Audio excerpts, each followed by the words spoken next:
Saudara sekalian, kita akan membaca satu bagian dari kitab Pengkhotbah. Saya ambil dari pasal 2 kitab Pengkhotbah ya. Kita pada malam hari ini akan merenungkan mengenai keadaan kita sebagai makhluk pekerja.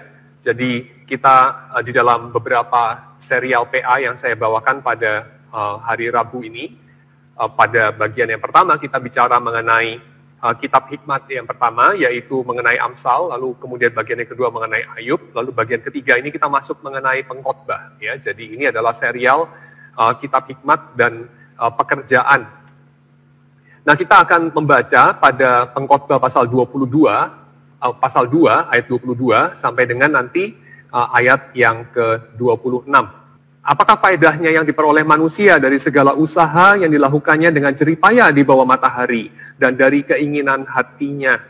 Seluruh hidupnya penuh kesedihan dan pekerjaannya penuh kesusahan hati. Bahkan pada malam hari hatinya tidak tentram.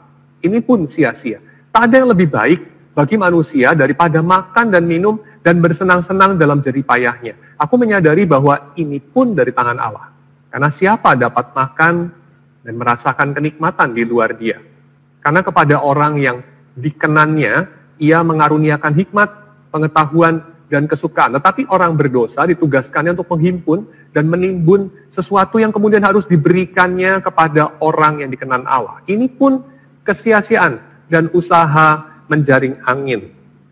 Saudara sekalian, di dalam bekerja kita mengetahui bahwa di satu sisi ada orang yang malas.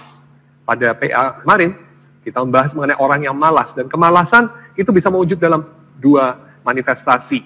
Manifestasi yang pertama adalah malas yang betul-betul malas bergerak, ya. Jadi malas yang klasik itu adalah malas orang yang nggak ngapa-ngapain, orang yang hanya mau bersenang-senang saja, orang yang tidak mau susah. Itu malas, manifestasi yang paling gampang untuk kita kenali. Tapi ada jenis malas yang kedua, yaitu malasnya orang sibuk, yaitu orang yang hanya sibuk untuk bereaksi. Mereka itu bereaksi terhadap apa saja yang ada di sekeliling mereka, hal yang ongoing sedang terjadi. Mereka bereaksi tanpa memikirkan eksistensi secara keseluruhan. Mereka tidak memikirkan arah hidup mereka dari awal sampai akhir.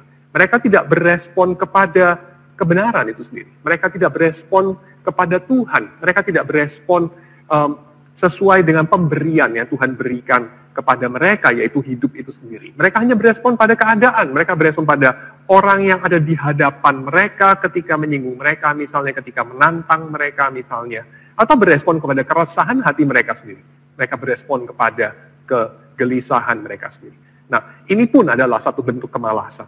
Nah, tetapi itu adalah perspektif dari kitab Amsal. Sekarang kita masuk dalam perspektif dari kitab Pengkhotbah. Nah, kitab Pengkhotbah menggambarkan pekerjaan dari satu persoalan yang lain lagi, bukan dari soal kemalasan, ya, tetapi dari soal kesia-siaan hidup. Yang disebut kesia-siaan atau hevel itu tentu bisa banyak arti, ya. Arti yang paling dekat dari istilah kesia-siaan dalam bahasa Indonesia itu seringkali tidak sama dengan arti dari istilah yang dipakai oleh Pengkhotbah yang kemudian diterjemahkan dalam bahasa Indonesia sebagai kesia-siaan ini. Yaitu apa? Istilah hevel itu bukan berarti tidak ada maknanya. Kita kalau dengar istilah sia-sia itu kan seringkali artinya ya gak ada maknanya, sia-sia. Ya, itu berarti tidak punya sama sekali substansi, tidak punya sama sekali artinya, sama dengan tidak ada, begitu ya, itu sia-sia. Tetapi hevel itu artinya bukan sia-sia dalam arti nggak ada maknanya, nggak ada artinya, nggak ada signifikansi, tapi sia-sia itu dalam arti pendek saja, dalam arti seperti uap atau seperti asap, seperti Yakobus ketika mengatakan hidup manusia seperti uap, yaitu sesuatu yang sebentar ada lalu kemudian lenyap. Ya, seperti Habel, itu dari kata hevel, nama itu, Habel. Habel juga ada hanya sebentar saja, lalu kemudian dia lenyap karena dia dibunuh oleh kakaknya. Jadi satu kehidupan yang fana. Saya kira hevel itu artinya yang lebih tepat adalah fana. Ya, arti yang kedua itu adalah seperti uap atau asap yang antara ada dan tiada. Ya, sesuatu yang kalau kita mau raih, kita mau genggam, dia lenyap. Ya, seperti usaha menjaring angin, kurang lebih itu gambaran yang diberikan Pengkhotbah. Nah, kita akan merenungkan ini dari segi yang agak sedikit berbeda pada malam hari ini, yaitu kita kaitkan hevel ini dengan pekerjaan. Nah, ada satu contoh mengenai pekerjaan yang nyata-nyata di hadapan kita, itu diwarnai dengan hevel, diwarnai dengan kefanaan. Apa itu? Yaitu membangun istana pasir. Saudara melihat dalam slide yang saya bagikan ya. Ini adalah satu istana pasir yang menakjubkan. Suatu istana yang intricate banget. Dia membangun istana ini sesuai dengan ukuran dan dengan bentuk dari istana yang pernah ada ya di dalam sejarah. Dan luar biasa, dia serius banget membangun istana ini. Tetapi saudara tahu bahwa istana ini tidak akan bertahan lebih daripada 1 hari. Ya, karena dia membangunnya di tepi pantai. Dan air itu pasti akan mengalami pasang naik. Dan pasang naik itu hanya terjadi beberapa jam setelah istananya selesai dibangun dengan segala susah payah. Ya, jadi istananya dibangun, sudah bayangkan, dia memadatkan pasir, dia mengukur-ngukur, ya, dia pasti udah banyak persiapan, dia foto dulu istana yang sebenarnya, lalu dia bangun dengan begitu indah seperti yang saudara lihat itu di dalam layar saudara. Tapi kemudian ketika pasang naik tiba, beberapa jam saja setelahnya, itu semua lenyap, hilang, tidak berbekas. Lalu kenapa saya mengangkat contoh dari istana pasir ini? Karena ini sangat mirip dengan apa yang kita lakukan dengan hidup kita, bukan? Ya, ketika kita bekerja, kita tahu bahwa apa yang kita kerjakan seperti pengkhotbah katakan, ya, Kohelet katakan, pekerjaan kita itu harus kita tinggalkan. Setelah kita bekerja selama berapa? 50, 60 tahun, sudah itu kita pensiun, lalu seberapapun bagus, bijaksana, penting yang kita kerjakan, kita harus meninggalkannya. Kita harus mengopernya kepada orang lain, kepada kebetulan barangkali. Kalau kita bukan orang percaya, ya, kita mengopernya kepada nasib, kepada kebetulan, kepada sesuatu yang tak terkendali. Dengan kata lain, kita tidak bisa menggenggam apa yang kita sudah perjuangkan, kita tangisi, kita marah-marah karena itu, kita mengorbankan banyak hal karena itu. Ya, kita sudah mencapai pencapaian kita dengan bangga. Paling banter kita hanya bisa foto, itu saja. Kita foto di depan pencapaian kita seperti Bapak yang berbaju biru ini. Dan sudah itu apa? Sudah itu pencapaian kita akan habis dimakan oleh air pasang. Ya, istana pasir ini hanya bisa bertahan 3-5 jam. Tetapi karya kita yang kita bangun mungkin bertahan lebih lama sih. Tetapi tidak lama-lama banget juga sebetulnya. Ya. Apa istana pasir impianmu? Kalau saudara adalah seorang akademisi, mungkin adalah banyak-banyak menulis, lalu harap-harap tulisan saudara itu dimuat dalam jurnal yang terindeks oleh sistem indexing yang diakui oleh banyak orang, misalnya Scopus atau yang lain-lainnya.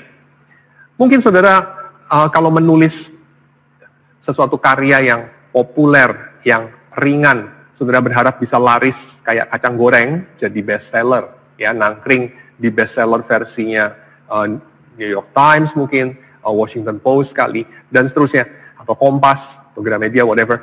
Lalu saudara akan mengukirkan nama saudara. Seperti aku hidup ini nggak sia-sia, aku tidak seperti 7,5 miliar manusia yang lain. Apa maybe saudara jadi the next Jeff Bezos misalnya. Atau saudara punya body goals tertentu. Sampai umur 60 saya akan punya berat badan sekian, massa otot sekian persen, dan saya akan jadi orang yang masih rajin satu hari lari 10 km misalnya, dan seterusnya. Atau saudara setidaknya menduduki pecking order tertentu dalam komunitas Anda. Ya, mungkin komunitas Anda juga bukan komunitas yang penting-penting banget, tetapi saudara bersikeras untuk bekerja, berjuang, nggak mau kalah dalam omong, dan seterusnya, sehingga saudara bisa menduduki pecking order yang agak atas dikit deh. Ya, bukan yang paling bawah-bawah banget. Juara catur, kelas RT yang nggak apa-apa, yang penting juara catur, semacam begitu. Ya, jadi intinya saudara bekerja dan bekerja untuk saudara kemudian mencapai suatu istana, tapi istana pasir, ya, karena apa yang saudara bangun itu, kalau dipikir-pikir, ya sebetulnya nggak penting-penting banget sih, ya, kayak misalnya saja kita bisa sebutkan Koloseum di Roma, itu luar biasa banget Koloseum di Roma. Ya. Sampai ini hari pun masih ada. Walaupun sudah tinggal runtuhan, tapi masih ada. Dan itu satu pencapaian yang hebat. Tetapi kalau dipikir-pikir ya, ada Koloseum, nggak ada Koloseum, hidup ya biasa-biasa aja lah sebetulnya. Koloseumnya gede dikit, kecil dikit, ya sama aja lah sebetulnya. Piramida, luar biasa piramida. Mengorbankan berapa ribu nyawa itu piramida bisa berdiri. Ya, pencapaiannya hebat. Tapi bikin piramida nggak bikin piramida, hidup ya kurang lebih sama-sama aja kok. Ya, nggak beda-beda banyak. Saudara, karyanya masuk ke Scopus Index 4 biji, 8 biji, atau nggak ada sama sekali, ya nggak beda-beda banyak kok. Ya, paling banyak itu cuma saudara punya, bisa mencantumkan gelar profesor di depan atau tidak. That's it. Nggak terlalu penting. Setelah 10 tahun, 30 tahun saudara mati, ya sudah, orang juga biasanya udah lupa. Ya, jadi sebetulnya itu nggak penting-penting banget. Tetapi kita bersikeras untuk mencapainya. Dan ini adalah pembicaraan kita mengenai buku hikmat yang ketiga. Ya, saya ingatkan lagi konteksnya. Buku hikmat yang pertama kita baca itu adalah mengenai peran daripada hikmat dalam pekerjaan. Karena kita tahu waktu kita bekerja, kita tergesa-gesa di dalam pekerjaan kita, dalam pencapaian kita semi-semi panik, semi-semi histeris dalam melakukan pekerjaan kita, tetapi kita tahu bahwa kita perlu terlebih dahulu memiliki orientasi sebetulnya di paling awal. Ya, orientasi. Apakah perlu yang kita kerjakan itu? Apakah betul arahnya? Kemana ini semua akan menuju? Dalam istilah penulis Amsal, tanpa pengetahuan, kerajinan pun tidak baik. Orang yang tergesa-gesa akan salah langkah. Dalam perspektif yang kedua, kita melihat pekerjaan di dalam konteks pekerjaan Tuhan. Jadi pekerjaan manusia itu hanya salah satu saja di dalam apa yang ada. Dalam apa yang ada pekerjaan Tuhan. Dan pekerjaan manusia itu ada di samping pekerjaan daripada hal-hal yang lain yang bukan Tuhan dan bukan manusia. Saudara tahu itu apa? Hewan-hewan, alam ini, malaikat barangkali, dan seterusnya. Manusia itu bukan satu-satunya yang sadar, yang ada, yang bisa bekerja dalam dunia. Binatang pun bisa bekerja, dan kita rasanya terlalu arogan kalau kemudian mengatakan bahwa pekerjaan Tuhan itu hanya di-accomplish oleh anak-anak manusia saja. Tuhan itu bisa bekerja melalui pekerjaan hewan-hewan, definitely. Dan Tuhan juga definitely bisa bekerja melalui pekerjaan alam. Gunung meletus, gempa bumi, tsunami, atau sesuatu yang lebih halus, ya, seperti misalnya reaksi kimia di tubuh saudara misalnya, ya, sesuatu yang terjadi di atmosfer, ekosistem, dan seterusnya. Ada pekerjaan Tuhan di sana. Kita melihat itu di dalam Amsal-Amsal yang kita punya, ya. Dan ini yang terjadi di dalam interaksi antara Tuhan dengan tokoh Ayub dalam kitab Ayub. Misalnya saya kutip di situ, di manakah engkau ketika aku meletakkan dasar bumi? Ceritakanlah kalau engkau mempunyai pengertian. Itu jawaban tokoh Tuhan terhadap tokoh Ayub dalam buku Ayub. Dan di sini kita melihat tokoh Ayub yang begitu sempurna digambarkan, ya, begitu saleh.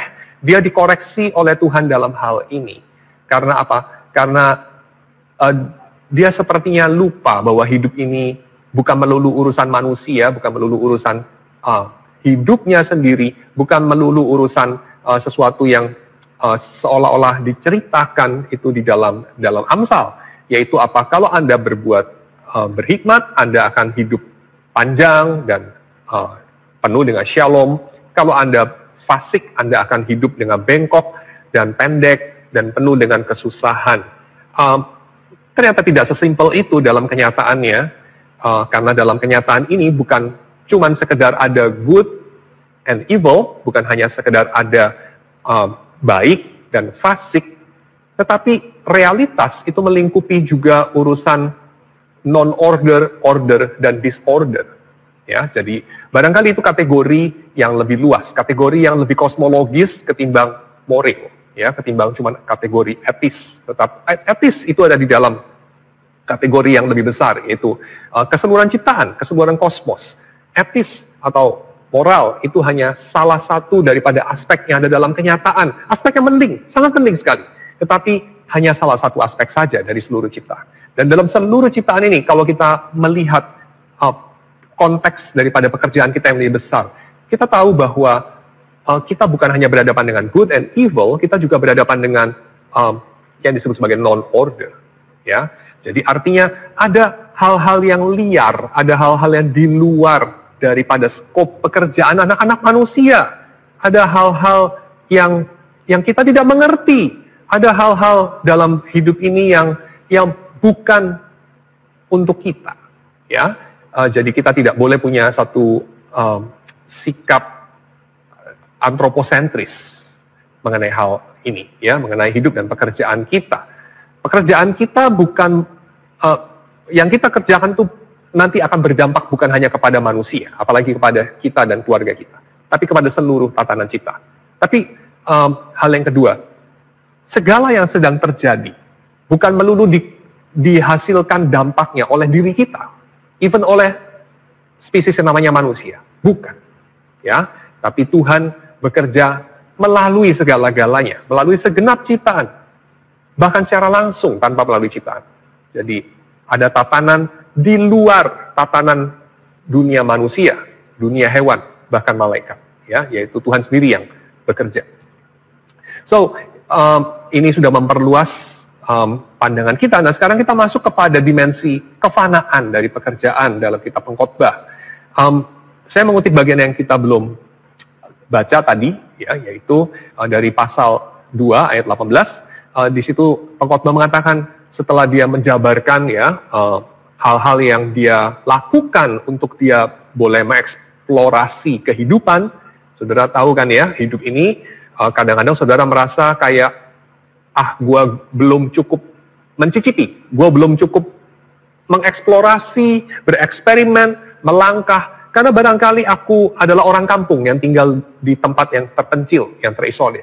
Atau barangkali karena aku kurang punya daya, karena aku mungkin kurang pandai, kurang punya banyak uang barangkali, kurang bisa punya banyak bahasa barangkali, ya, dan seterusnya, dan seterusnya. So, Anda mungkin mengatakan, saya sepertinya itu diberikan Tuhan kehidupan selebar ini, kemungkinan sebanyak ini, tetapi kok saya hanya eksplor segini, ya, seperti orang yang tinggal di Jakarta yang besar, tetapi dia sampai umurnya sudah 50, masih puter-puter, tidak pernah keluar dari Kelapa Gading. Mungkin seperti itu, ya. Tapi Kohelet, tokoh dalam buku Pengkhotbah, ya, itu adalah tokoh yang digambarkan seperti Salomo. Dan Salomo, saudara tahu, adalah orang yang tidak kekurangan means, tidak kekurangan cara, kemungkinan apapun untuk mengeksplorasi kehidupan. Karena Salomo adalah orang yang bisa untuk melakukan seperti yang Kohelet itu katakan, ya, mendirikan taman-taman, dia mengumpulkan penyanyi-penyanyi, dia itu bereksperimen dengan makanan dan kesenangan dan segala sesuatu, membangun kota-kota yang besar. Dia tidak ada apapun di bawah kolong langit, so to say, ya, yang tidak dia cicipi, yang dia tidak coba lakukan. Dia sudah ada di sana dan melakukannya, ya. Been there, done that. Kenapa? Karena dia punya means-nya. Dan apa kesimpulannya? Kemudian Pengkhotbah mengatakan ini. Inilah kesimpulannya. Aku membenci segala usaha yang kulakukan dengan jerih payah di bawah matahari. Sebab aku harus meninggalkannya kepada orang yang datang sesudah aku. Setelah semua pengorbanan itu, setelah semua sakit kepala dan malam-malam saudara tak bisa tidur itu, setelah segala semangat, ya, dan kelesuan dan kedukaan dan kegembiraan, setelah semuanya itu, kemudian saudara harus meninggalkan. Ya, saudara harus meninggalkan. Dan dia katakan, aku tak tahu apakah orang yang menerimanya sesudah aku adalah orang berhikmat atau bodoh. Tapi aku harus meninggalkan. Oke, so kita akan mengeksplorasi apa yang Pengkhotbah katakan. Dan kita perlu mengetahui bahwa firman Tuhan itu bukan jawaban atas pertanyaan-pertanyaan kita, karena seringkali pertanyaan-pertanyaan kita adalah pertanyaan yang keliru. Jadi kita perlu belajar bertanya juga. Jadi sebelum kita bersikeras untuk mencari tahu jawaban pertanyaan kita melalui Alkitab, kita perlu untuk mengkritisi dulu pertanyaan kita. Kita perlu belajar bertanya. Kita perlu belajar menghidupi eksistensi dialektis sebagai makhluk pekerja, dengan kata lain. Apa yang perlu kita pertanyakan dan perlu kita amati di sini? Yang pertama, pekerjaan memang positif. Pekerjaan adalah hal yang baik. Itu pemberian Allah, kata Pengkhotbah. Ya, pekerjaan itu pemberian Allah kepada anak-anak manusia. Kita seringkali berpikir bahwa pekerjaan itu beban yang berat. Pekerjaan itu sesuatu yang syarat untuk kita hidup, syarat untuk kita dihormati, syarat untuk kita bisa makan, dan seterusnya. Tetapi itu syarat yang kita tidak sukai. Itu bukan pemberian lah, itu bukan kado. Tetapi pengkhotbah mengatakan si pekerjaan itu adalah sesuatu kado dari Tuhan untuk manusia. Pekerjaan dapat membawa kita, soalnya apa? Soalnya pekerjaan dapat membawa kita keluar dari diri sendiri. Untuk mengerjakan sesuatu bagi orang lain. Membawa kita kepada dunia, menghidupi eksistensi eksentrik dengan kata lain. Kalau pakai istilah daripada David Kelsey. Ya. Jadi menghidupi eksistensi bukan yang berpusat kepada diri sendiri, egosentrik. Tapi berpusat kepada sesuatu di luar diri sendiri. Yaitu eksistensi eksentrik tadi. Ya, so pekerjaan menolong kita untuk menghidupi eksistensi eksentrik yang non egosentrik bagi orang lain. Tapi pekerjaan juga seringkali menjadi cara kita membius diri sampai mati untuk justify kita punya eksistensi. Aku berhak hidup, aku berhak makan, aku berhak untuk menyuruh orang lain bekerja, aku berhak dalam hidup ini, aku berhak untuk berada. Dan itu cara kita untuk membius diri kita sampai mati. Kita membius diri kita dengan kesibukan, dengan pekerjaan, dengan pencapaian, dengan kesuksesan, dengan pengorbanan. Ya, kita berkorban untuk justify kita punya keberadaan. Mengalihkan pikiran kita dari kegelisahan eksistensi yang tidak ada jawabannya. Kenapa tidak ada jawabannya? Seringkali adalah karena kita diam-diam ateis. Karena kita diam-diam tidak menghidupi dan menghayati bahwa Tuhan itu ada dan kita bukan Tuhan. Kita barangkali adalah orang Kristen sih, kita bukan orang ateis. Tapi ya, di bibir saja. Di sisi yang lain, di sisi yang positifnya lagi, ya, ini bolak-balik ya, pingpong. Di sisi yang lain, saya mengutip dari Bonhoeffer, pekerjaan itu mencemplungkan manusia ke dalam dunia benda-benda. Into the world of things. Pekerjaan dalam dunia ini hanya dapat dilakukan ketika manusia melupakan dirinya. When he loses himself in the cause. Jadi itu satu hal yang baik sekali. Melupakan diri. Kamu tidak ada bagi dirimu. Karena kamu mencemplungkan diri dalam dunia di luar dirimu. Dan kamu melupakan dirimu. Kamu tidak menghitung lagi umurmu. Ya, kamu tidak lagi mengkhawatirkan mengenai panjang atau pendeknya hidupmu. Dan selamat atau tidak selamatnya dirimu. Kenyang atau laparnya dirimu. Karena kamu begitu sibuk memikirkan sesuatu yang lebih penting dari dirimu. Yaitu apa? Yaitu misalnya memberi makan dunia ini. Misalnya, membereskan masalah-masalah ketidakadilan dalam dunia ini kalau kamu bekerja di LSM. Atau misalnya, membela yang lemah. Atau misalnya, kamu menggali keluar arti dari Alkitab yang sudah 3.500 tahun yang lalu, 2.000 tahun yang lalu, yang kita tidak mengerti waktu kita membaca, karena kita adalah orang modern. Jadi kamu mencemplungkan dirimu dalam dunia di luar dirimu, sehingga kamu melupakan eksistensi dirimu, karena ada satu alasan untuk berada, yang lebih penting dari dirimu itu. Ya, so itu sesuatu yang baik tentu saja. Bekerja itu sesuatu yang baik, karena manusia itu seperti apa ya? Seperti karet mungkin, seperti karet. Karet itu dipakai tidak dipakai, dia menua. Ya, saudara kalau punya benda yang terbuat dari karet, entahlah itu sendal jepit, tali dari jam tangan kali, atau whatever, benda yang terbuat dari karet, ban mobil kali ya. Dipakai nggak dipakai, benda itu akan menua dan akan hancur dan akan mati.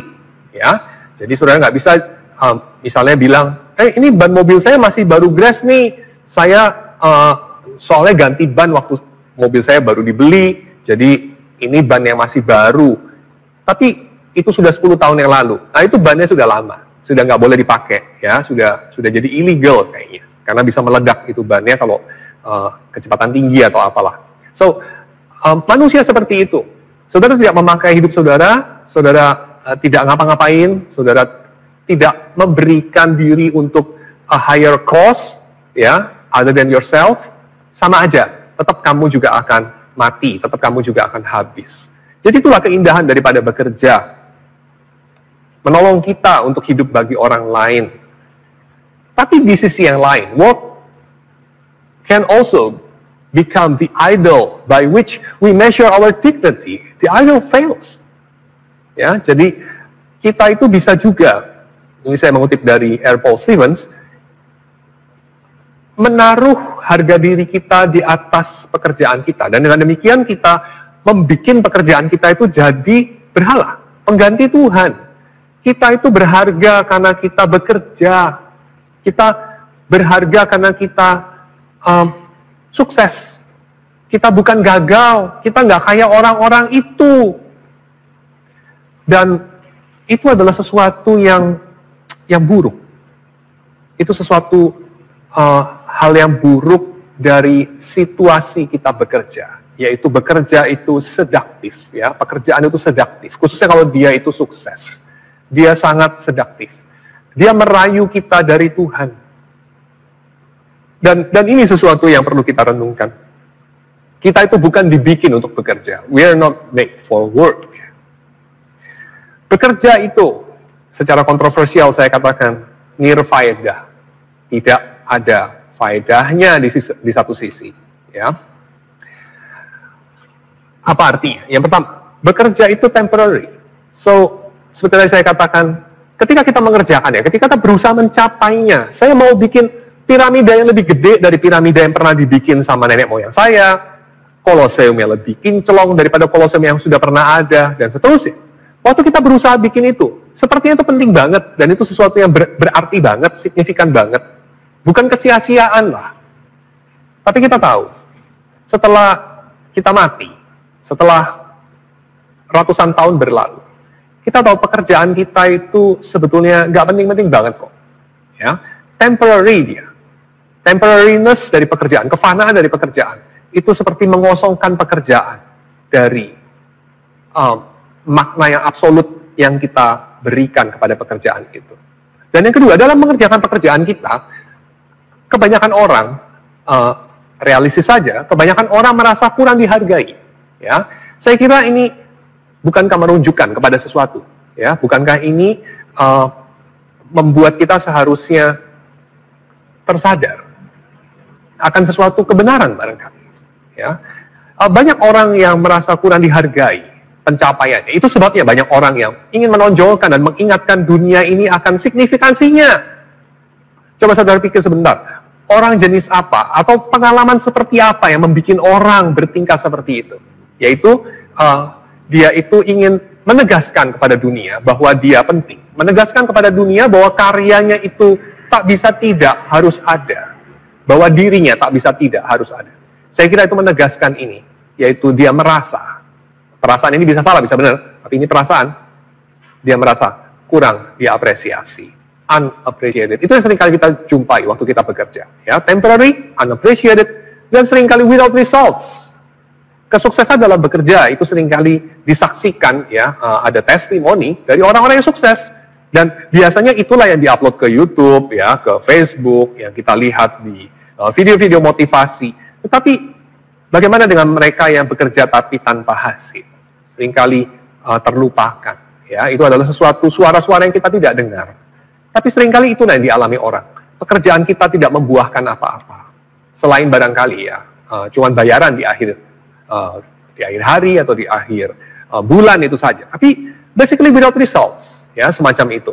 Anak sekolah yang coba untuk diluruskan tetap bengkok, ya, yang malas tetap malas, yang licik tetap licik, lalu yang bodoh tetap bodoh, dan kesuksesan guru itu apa?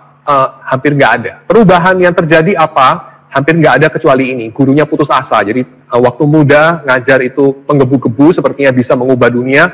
Waktu sudah tua, waktu udah pensiun, rasanya akhirnya gurunya menyadari bahwa dia nggak bisa bikin apa-apa akhirnya. Ya, seperti without results. Dan pekerjaan itu seringkali juga unfair. Ya, dalam tempat bekerja kita seringkali mengalami ketidakadilan dan sedaktif. Tadi kita sudah bahas, ya, menggoda kita untuk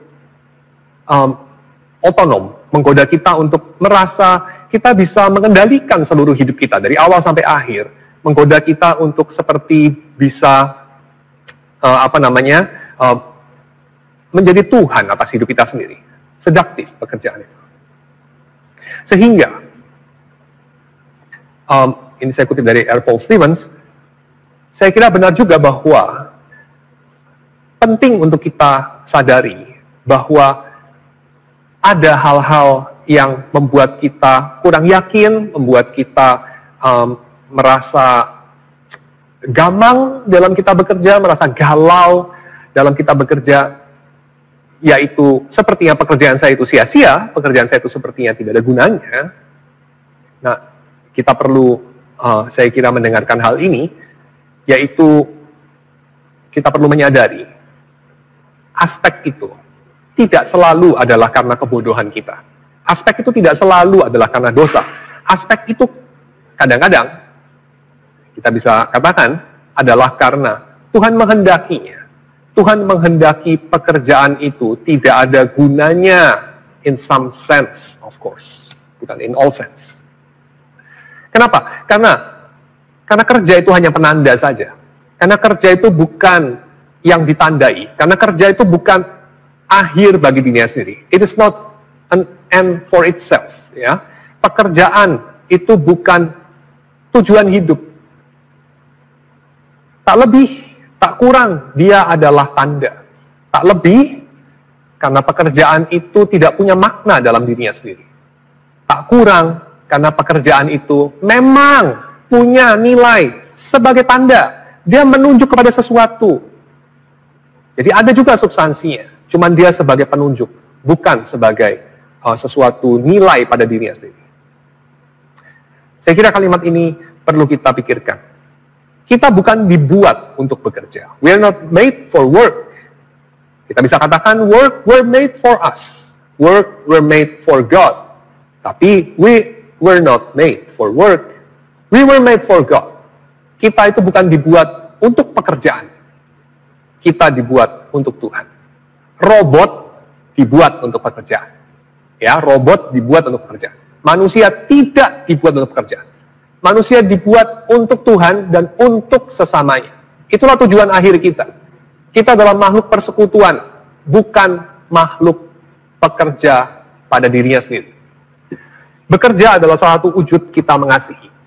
Bekerja adalah bentuk luar dari cinta, kata Khalil Gibran. Saya kira dia benar. Bentuk luar dari cinta. Tapi cinta itu sendiri apa? Cinta itu sendiri adalah dalam dimensi relasional. Aku bagi engkau, engkau bagi aku, kita bagi Allah. Kita dibuat bagi Allah, bukan bagi pekerjaan dan kesuksesan. Ini adalah mitologi dari orang-orang yang tidak mengenal Tuhan, ya, yang mengatakan bahwa kita itu dibuat untuk pekerjaan, kita itu dibuat untuk kesuksesan, kita dibuat untuk pencapaian. Itu mitologi orang-orang yang tidak mengenal Tuhan. Bukan mitologi orang-orang umat Tuhan. Umat Tuhan mengatakan manusia itu diciptakan untuk Tuhan, bukan untuk kesuksesan, bukan untuk pekerjaan, bukan untuk pencapaian.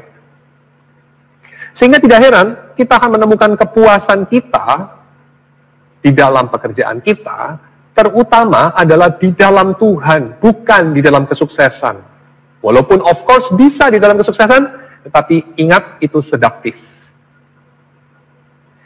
Yesus datang ke dalam tempat kerja kita bukan untuk memberitahu kita apa yang harus kita kerjakan dengan hidup kita, tapi untuk bertanya kepada kita, apa sih makna yang kita temukan atau dapat kita bikin di dalam pekerjaan kita.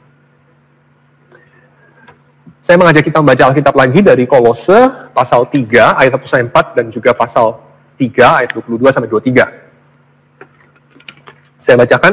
Karena itu kalau kamu dibangkitkan bersama dengan Kristus, carilah perkara yang di atas, di mana Kristus ada, duduk di sebelah kanan Allah. Pikirkan perkara yang di atas, bukan yang di bumi, sebab kamu telah mati dan hidupmu tersembunyi bersama dengan Kristus dalam Allah. Apabila Kristus yang adalah hidup kita menyatakan diri kelak, kamu pun akan menyatakan diri bersama dengan Dia dalam kemuliaan.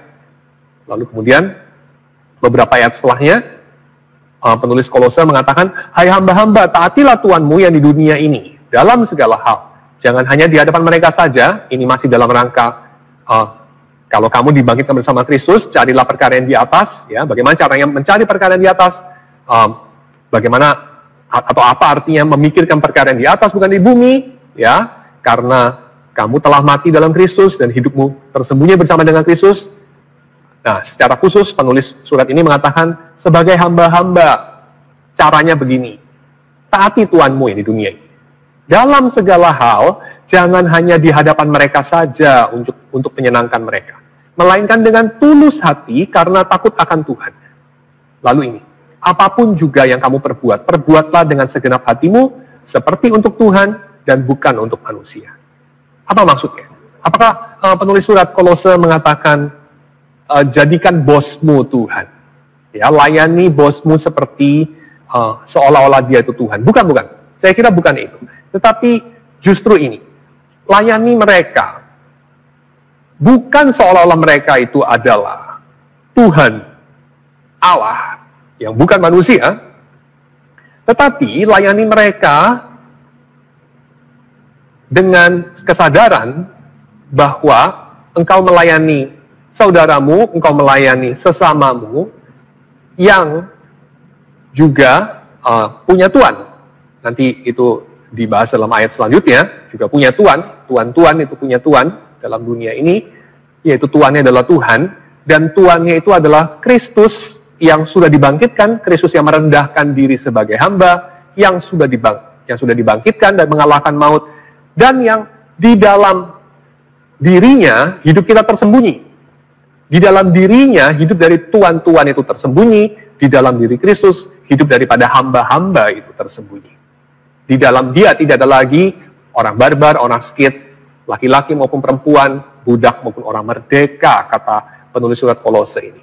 Jadi di dalam Kristus yang di dalam dirinya tersembunyi kehidupan dari orang-orang yang sudah ditebus oleh Kristus itu, sebagai hamba-hamba, kita bisa melakukan pekerjaan kita demikian. Taati Tuhanmu yang dalam dunia ini, bukan untuk menyenangkan mereka, tetapi karena takut akan Tuhan. Dan dengan demikian, engkau melayani mereka dengan tulus hati. Dan dengan demikian, engkau mengalahkan penindasan, engkau mengalahkan eksploitasi, engkau mengalahkan perbudakan, bukan dengan mematikan pemilik budak, bukan dengan membiarkan kehidupanmu mati di bawah penindasan pemilik budak, tetapi dengan mematikan perbudakan itu sendiri. Dengan menghidupi kehidupan yang sudah diberikan oleh Kristus. Karena Kristus sudah mengalahkan perbudakan. Karena Kristus sudah mengalahkan eksploitasi, karena Kristus sudah mengalahkan penindasan. Dengan apa dia mengalahkannya? Dengan kasih. So, itu adalah satu penebusan bagi eksistensi pekerjaan seorang hamba, yang mana sebagian besar daripada penduduk Romawi adalah hamba ya pada zaman itu. Jadi dengan kata lain, ini adalah penebusan dari pekerjaan bagi kebanyakan orang dalam kerajaan Romawi, yaitu para hamba. Penebusannya itu apa? Penebusan dari pekerjaan yang sia-sia tadi ya. Ini saya kira lebih dialami oleh hamba-hamba, tapi juga dialami oleh tuan-tuan ya di dalam surat Kolose, yaitu karena Kristus sudah mengalahkan maut, karena Kristus sudah mengalahkan penindasan, karena Kristus sudah dibangkit. Ya, sudah dibangkitkan, maka kita yang hidupnya tersembunyi bersama dengan Kristus boleh juga mengalami kemenangan itu. Dan sebagai hamba-hamba, kemenangan itu adalah dengan kemungkinan untuk melayani tuan-tuan kita, bukan hanya di hadapan mereka, bukan hanya untuk menyenangkan mereka, dengan kata lain bukan hanya karena kita takut kepada mereka, tetapi karena kita ingin mengasihi mereka, karena kita dimampukan mengampuni mereka dan mengasihi mereka. Ya. Berjalan pada mil kedua ini bentuk lain daripada berjalan pada mil kedua dalam surat Kolose. So ini ada dua poin refleksi. Bagaimana pendapatmu tentang observasi Kohelet, ya observasi dari penulis kitab Pengkhotbah, bahwa pekerjaan itu satu berkat yang tercampur, ya mixed blessing. Jadi berkat yang bercampur dengan sesuatu hal yang lain, sesuatu hal yang kita tidak secara lazim sebut sebagai berkat. Jadi kamu punya mixed feeling terhadap pekerjaan, ya. Apa pendapatmu? Benar nggak sih kayak begitu? Apa betul pekerjaan itu bukan hanya sesuatu yang bisa dirayakan dengan positif, tapi juga harus diwaspadai? karena mengandung unsur godaan untuk kita menyembah kesuksesan khususnya, atau kita mengutuk orang lain atau berkanjang dalam kemalasan misalnya. Jadi pekerjaan adalah tuh eksistensi yang bercampur. Ya. Apa pendapat? Dan kedua, apakah benar juga bahwa dimensi frustratif dari pekerjaan, ya, bahwa pekerjaan itu penuh dengan ketidakadilan, pekerjaan itu membosankan, pekerjaan itu seringkali tidak diapresiasi, pekerjaan itu fana, pekerjaan itu bisa menggoda kita untuk menyembah pekerjaan dan kesuksesan ketimbang Tuhan. Apakah benar sih dimensi frustratif itu akan membawa kita kepada Kristus? Ya. Kesimpulannya. Ini kesimpulannya berlaku untuk ketiga bagian kitab yang kita sudah renungkan pada serial pekerjaan dan kitab hikmat ini ya. Yaitu pertama, pekerjaan itu secara intrinsik baik. Tuhan menciptakan kita bisa bekerja, perlu bekerja, dan kita akan menemui segala kebaikan hidup dalam pekerjaan, dan orang lain menemui segala kebaikan hidup melalui kita, melalui pekerjaan kita juga, dan kita melalui pekerjaan mereka.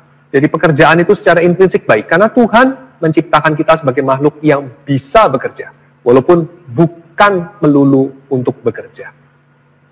Kedua, pekerjaan adalah kesempatan untuk menciptakan hal baru secara kreatif. Tuhan mencipta dunia ini dari ketiadaan menjadi keberadaan.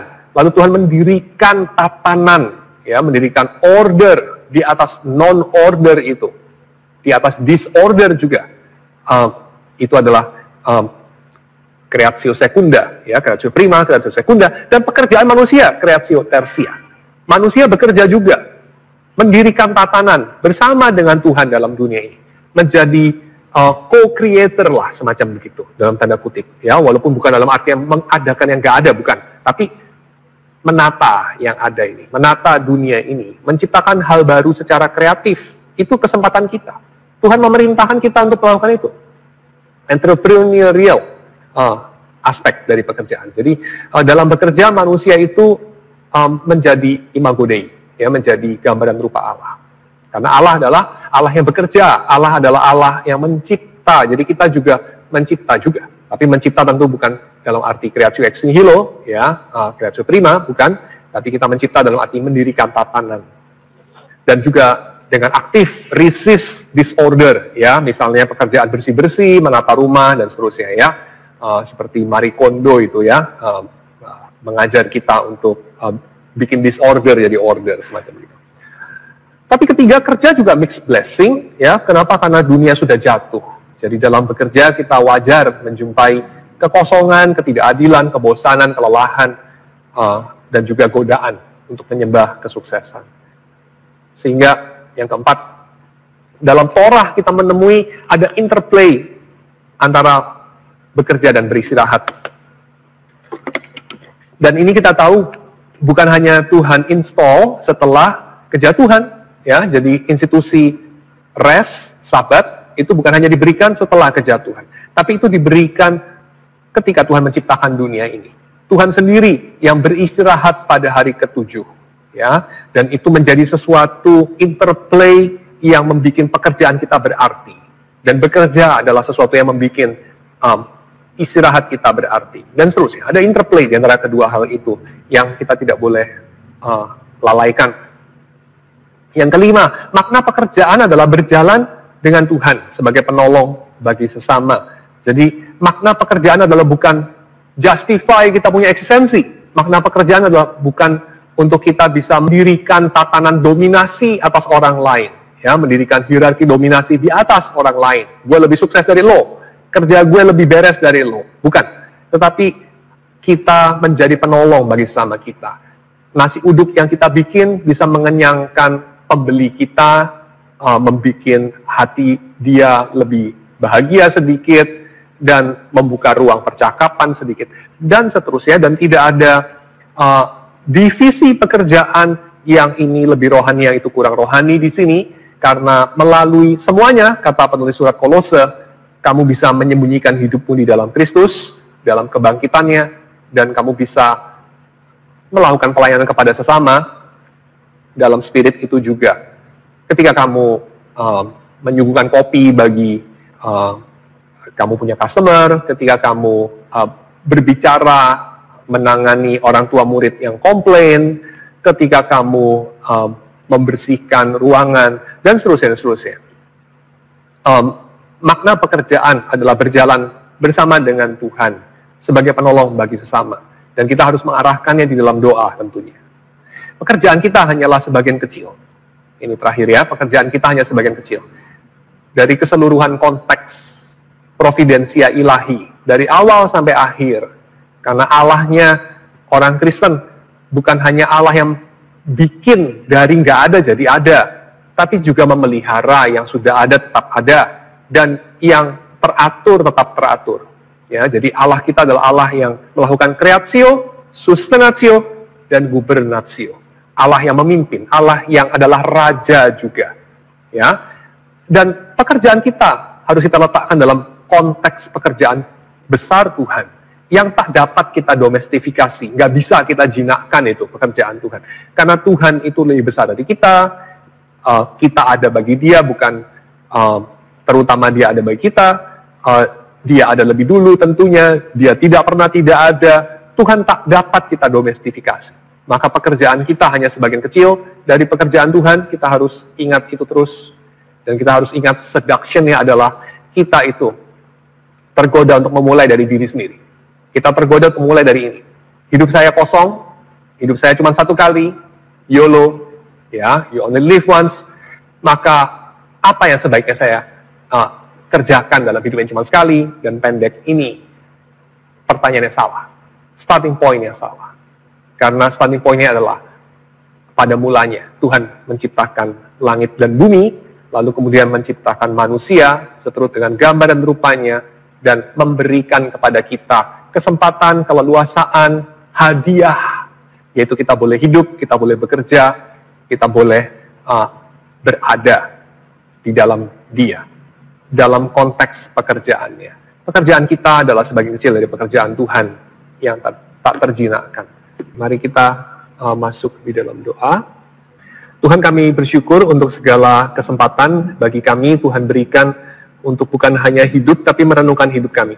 Bukan hanya bekerja, tapi juga merenungkan pekerjaan kami. Kami bersyukur karena di dalam kegelisahan kami, di dalam frustrasi kami, Tuhan menyediakan bagi kami penebusan. Kami bersyukur ya Tuhan, karena Engkau bukan hanya menjawab pertanyaan kami, tapi Engkau meluruskan juga pertanyaan-pertanyaan kami. Kami bersyukur karena Engkau adalah Allah yang bukan hanya menciptakan, tapi meninggalkan ciptaannya. Engkau adalah Allah yang menopang ciptaan. Engkau adalah Allah yang hadir di dalam ciptaan, dan kami hadir dalam diri-Mu. Kami bersyukur karena Engkau tidak dikalahkan oleh kejahatan, Engkau tidak dikalahkan oleh kematian, Engkau menang atas kejahatan dan kematian. Engkau Tuhan di dalam Kristus memberikan bagi kami umat-Mu juga kemenangan, Engkau memberikan bagi kami juga perubahan, sehingga kami boleh menjadi anak-anak-Mu yang berjalan bersama dengan Engkau. Kami dalam dunia ini bekerja dalam pekerjaan-pekerjaan yang kami seringkali alami sebagai sesuatu yang tidak memuaskan. Kami bekerja dalam pekerjaan yang kami seringkali tidak terlalu yakin apa manfaatnya, apa fungsinya bagi orang lain. Tetapi ya Tuhan, Engkau sendiri yang akan memakai segala usaha kami yang kami kerjakan bagi diri-Mu. Engkau sendiri yang dengan cara-Mu yang misterius merangkai segala kesungguhan kami, ketulusan kami untuk diintegrasikan di dalam cara-Mu bekerja dalam dunia ini. Sehingga pada waktunya kelak kami akan menyaksikan bagaimana Engkau memakai dan tidak memakai apa-apa yang kami usahakan, yang kami rencanakan, yang kami korbankan dalam dunia ini. Kami menyerahkan setiap persembahan yang sudah kami kumpulkan dalam tangan-Mu, kiranya Engkau sendiri yang memakainya. Kami juga berdoa bagi segala firman yang baik yang boleh kami mengerti pada malam hari ini. Kiranya Engkau sendiri yang juga memakainya untuk membuat kami semakin mengenal Engkau, mengenal diri kami boleh semakin mengenal bagaimana pengharapan Injil boleh menyertai kami dalam dunia ini, boleh menjadikan kami agen daripada Shalom, menjadikan kami model dari Shalom. Terima kasih ya Tuhan, kami menyerahkan setiap pendengar yang akan masih terus mengikuti streaming sampai jam 11 nanti, kiranya Engkau yang memakai segala waktu dan perenungan hati mereka. Dalam nama Yesus kami berdoa. Amin.